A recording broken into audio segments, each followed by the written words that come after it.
और उधर थे श्री राम, जिनके पास ना सोना था ना लंका, लेकिन उनके पास धैर्य, मर्यादा और सत्य था। एक शायर ने सच ही कहा था, ताकत तेरी कितनी भी पास क्यों ना हो, सच और धैर्य के आगे हर अहंकार झुक ही जाता है। नवरात्रि के 9 दिन माता दुर्गा ने महिषासुर पर विजय प्राप्त की और 10वें दिन श्री राम ने रावण का वध किया। इसलिए इस दिन को विजयदशमी भी कहा जाता है। लेकिन दोस्तों, रावण सिर्फ राजा नहीं था, वो हमारे भीतर छुपे 10 दुश्मनों का प्रतीक है। क्रोध, लोभ, मोह, अहंकार, आलस्य, घृणा, ईर्ष्या, अन्याय, झूठ और स्वार्थ। जब हम इनसे नहीं लड़ेंगे तब तक असली दशहरा नहीं मना पाएंगे। आपको क्या लगता है, आप में से किस किस के अंदर क्रोध वाला रावण छुपा है और किसके अंदर आलस्य वाला? रावण एक संवाद मुझे हमेशा यह प्रेरणा देता है, धर्म वही है जो सबके हित में हो। अगर हम भी अपने जीवन में धर्म, सत्य और करुणा को अपनाएंगे तो हर दिन हमारा दशहरा होगा। और अब जरा सोचिए, जब रावण का पुतला जलता है तो सिर्फ पटाखे की आवाज नहीं होती, वो आवाज हमें ये याद दिलाती है कि हर झूठ, हर बुराई, हर अहंकार का अंत तय है। अंत में मैं कुछ पंक्तियां कहना चाहूंगी। जलते पुतलों से हमें ये संदेश मिलता है, हर अंधकार के बाद प्रकाश खिलता है। सत्य की डगर कठिन भी सही पर प्यारी है। रावण के अंत से ही सीख हमारी है। और अब मैं आप सबको आमंत्रित करती हूँ, इस दशहरे पर हम सब मिलकर संकल्प लें, अपने अंदर के रावण को जलाएंगे, सच और अच्छाई के रास्ते पर चलेंगे और देश दुनिया में प्रेम, शांति, भाईचारे का दीप जलाएंगे। जय श्री राम। धन्यवाद। आप सभी को दशहरा रहस्य को जीवित करने, इसी रहस्य को जीवित करने, धर्म की विजय और अधर्म के अंत को दर्शाने हमारे विद्यालय के छात्र छात्राएं अब आपके सामने लेकर आ रहे हैं एक वंशज नाट्य प्रस्तुति। अब हम आमंत्रित करना चाहेंगे कक्षा 12वीं के मनीष जी को, जो दशहरे के महत्व पर अपने विचार प्रस्तुत करेंगे।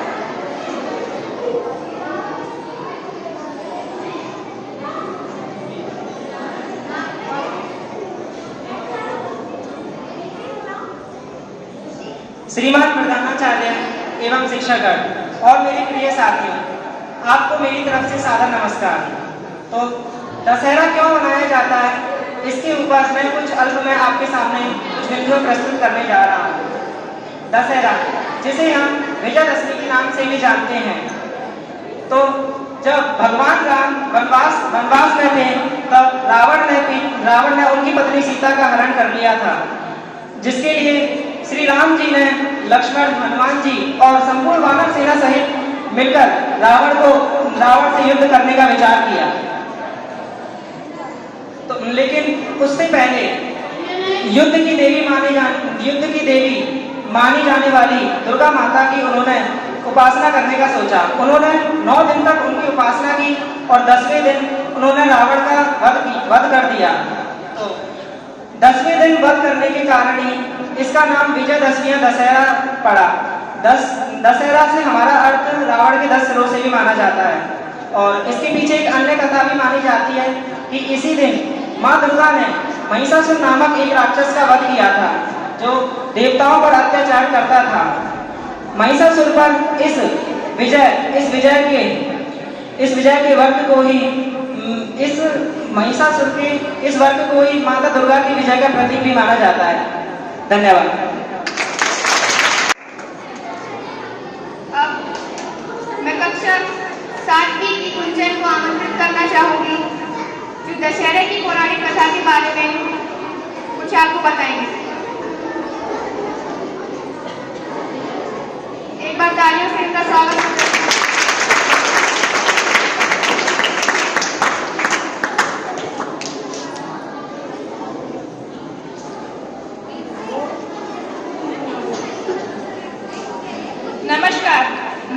दशहरे की पौराणिक कथा सुनाने जा रही हूँ।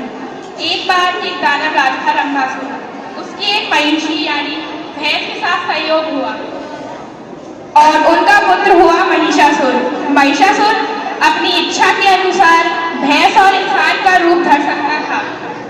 महिषासुर ने ब्रह्मा जी की घनघोर तपस्या की।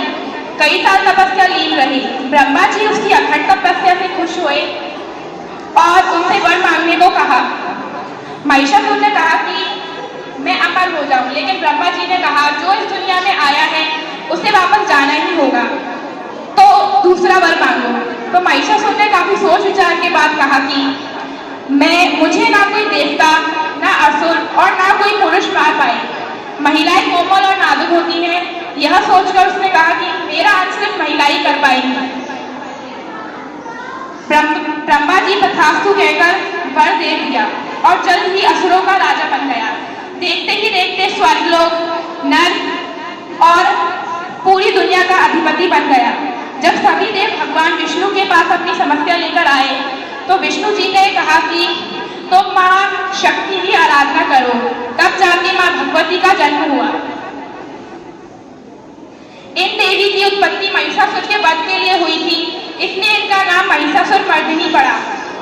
भगवान शिव ने देवी को त्रिशूल, भगवान विष्णु ने चक्र और देवी देवताओं ने अनेक प्रकार के अस्त्र शस्त्र दिए। इंद्र ने अपना वज्र और ऐरावत हाथी से उतारकर एक घंटा दिया और सूर्य देव ने किरणों का तेज भरकर ढाल तलवार और दिव्य सिंह यानी शेर की सवारी दी। विश्वकर्मा ने कई उभेद, कवच और अस्त्र देकर महिषासुर मर्दिनी को सभी प्रकार से बड़े छोटे अस्त्रों से शोभित किया। अब बारी थी युद्ध की। थोड़ी देर बाद महिषासुर ने देखा कि एक विशालकाय रूपवान स्त्री अनेक भुजाओं और अस्त्र शस्त्र से सजी होकर शेर पर बैठकर उसकी ओर आ रही है। माता ने 60,000 राक्षसों का अंत किया और एक ही झटके में सबको मौत के हाथ उतार दिया। बाद में 9 दिन की लड़ाई के पश्चात उनने महिषासुर का भी वध कर दिया। धन्यवाद। नमस्कार, मेरा नाम चाहत मैं 6 की छात्र हूँ। मैं आपके सामने आप सभी के सामने दशहरे पर एक कविता सुनाने जा रही हूँ। दशहरे का त्योहार आया, खुशियों की सौगात दिलाया, छल से उठाया माँ सीता को, छल से उठाया माँ सीता को। रावण लाया लंका नगरी, रावण लाया लंका नगरी। वन वन भटके रघुराई, माता सीता मिल नहीं पाई। वन वन भटके रघुराई, माता सीता मिल नहीं पाई। जब रण में उतरे श्री राम, जब रण में उतरे श्री राम,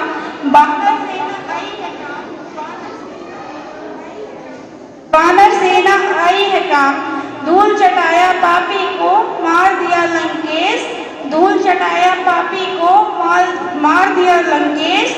बुराई पर अच्छाई का दे दिया संकेत, बुराई पर अच्छाई का दे दिया संकेत। दशहरे का त्योहार आया, खुशियों की सौगात लाया। धन्यवाद। विजयदशमी केवल एक पर्व नहीं बल्कि अच्छाई और बुराई के बीच के संघर्ष का दर्पण है। जी हाँ, और इसी पर्व के रहस्य जीवन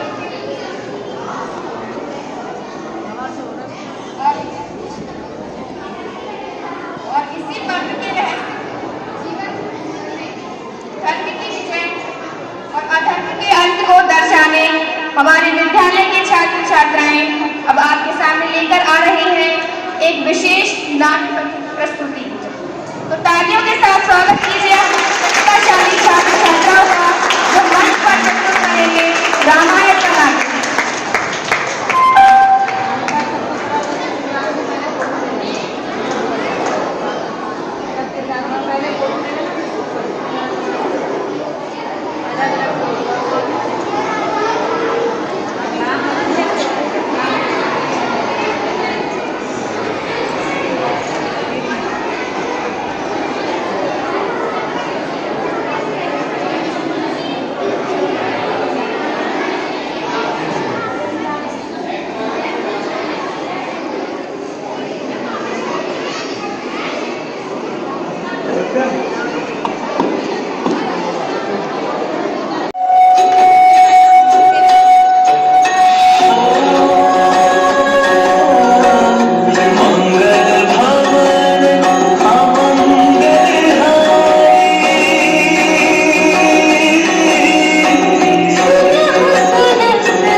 नहीं कर सकती। आप यहाँ तक आने का कष्ट करें। असंभव देवी, असंभव। मैं बंधी हुई भिक्षा स्वीकार नहीं करता। कुटी में प्रवेश करना मेरे योग धर्म का तिरस्कार है। जय भोलेनाथ। रुक जाइए योगीराज। ठीक है, मैं आ रही हूँ योगीराज। मेरा आतिथ्य स्वीकार करें।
श्री राम भक्त हनुमान हूं। मैंने ही प्रभु के संदेश के रूप में ये मुद्रिका आपके सामने गिराई है।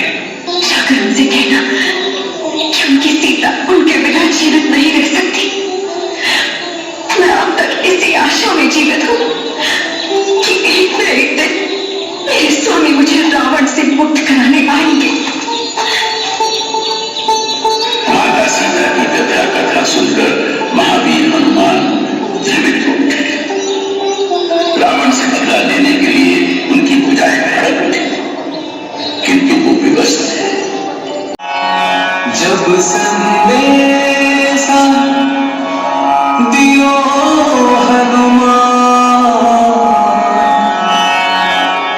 तब सिया दुख सब दूर भयो।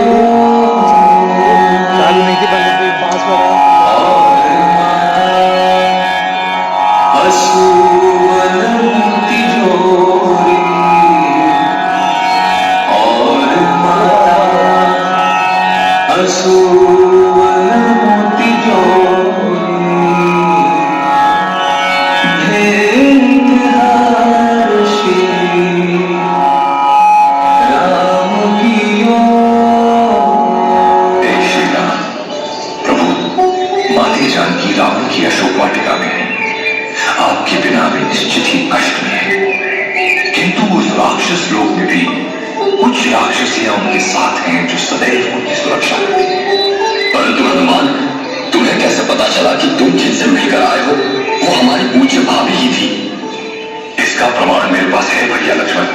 ये देखिए, ये चूड़ामणि माते जानकी ने ही पहचान के रूप में दी है। चलत मोही चूड़ामणि दीनी,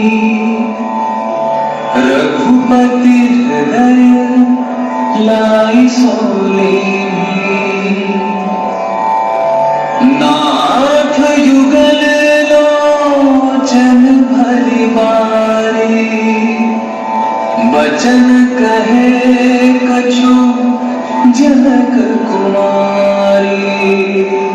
किंतु विभीषण ने आकर उनको सत्य का ज्ञान कराया और बताया कि मेघनाथ निकुंभला मंदिर में यज्ञ कर रहा है।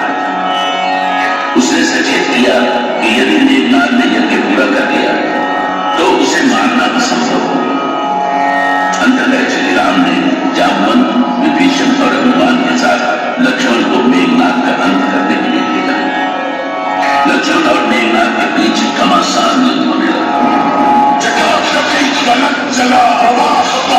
स्थले गले लंबिता तुंग मालविता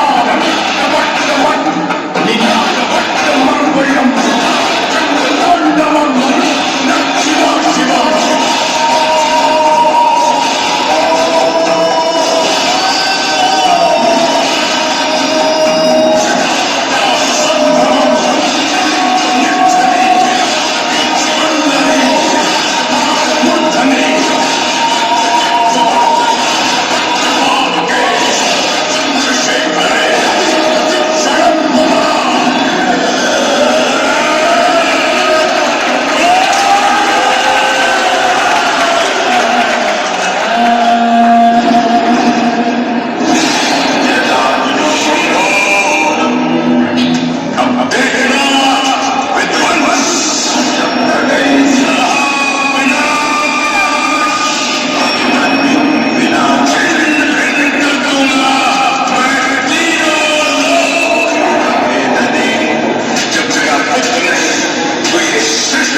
हार्दिक शुभकामनाएं।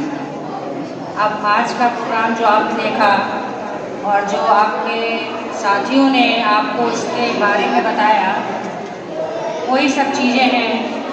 और बाकी मेरा तो आप लोगों से ये कहना है, जब भी कोई चीज़ आपको बताई जाए या सुनाते हैं ये लोग, उसको ध्यान से सुना। आप लोग क्या करते हैं, जो एक्ट होते हैं या डांस होते हैं उसमें तो आप बहुत इंटरेस्ट लेते हैं, आपको अच्छा भी लगता है, लेकिन जब कोई बात बताते हैं, कोई कहानी सुनाते हैं, तो उसको बहुत ध्यान से सुनना है। ठीक है, ये प्रोग्राम इसलिए किए जा रहे हैं जिससे कि आप लोगों को सुनने की क्षमताएं, ध्यान देने की क्षमताएं बढ़े, विकसित हो। ठीक है ना। तो केवल नृत्य या गान से ही नहीं, जो भी चीज़ आपको कोई भी अध्यापक आपको बताए या कोई भी आपके सहपाठी बताते हैं, सुनाते हैं, समझाते हैं, उसको ध्यानपूर्वक हमको सुनना है और समझना है। ठीक है। आज जो चीज़ें आपको बताई गई कि दशहरा किसका प्रतीक है, तो हम सबके अंदर एक देवता भी है और एक राक्षस भी छुपा हुआ है। ये हम पर डिपेंड करता है कि हम किसको ऊपर आने दें। ठीक है, देवता को प्रभुत्व दें या दानव को, दोनों चीजें एक ही आदमी के अंदर, मनुष्य के अंदर छुपी हुई है। आज का जो पर्व था आपको बात बताया गया है, उसी के उस पर है कि इंसान किस प्रकार से अपने गुणों में वृद्धि कर सकता है, देवतुल्य गुणों में वृद्धि कर सकता है। तो इसको आप समझें और अपनी बुराइयों को दूर करें। विद्यार्थी और जो भी हम सब में जो भी बुराइयां हैं, सबको दूर करने का प्रयास करें। तो सही माने में यही हमारा विजयदशमी या दशहरा का पर्व माना जाता है। ठीक है, धन्यवाद सभी को एक बार फिर से।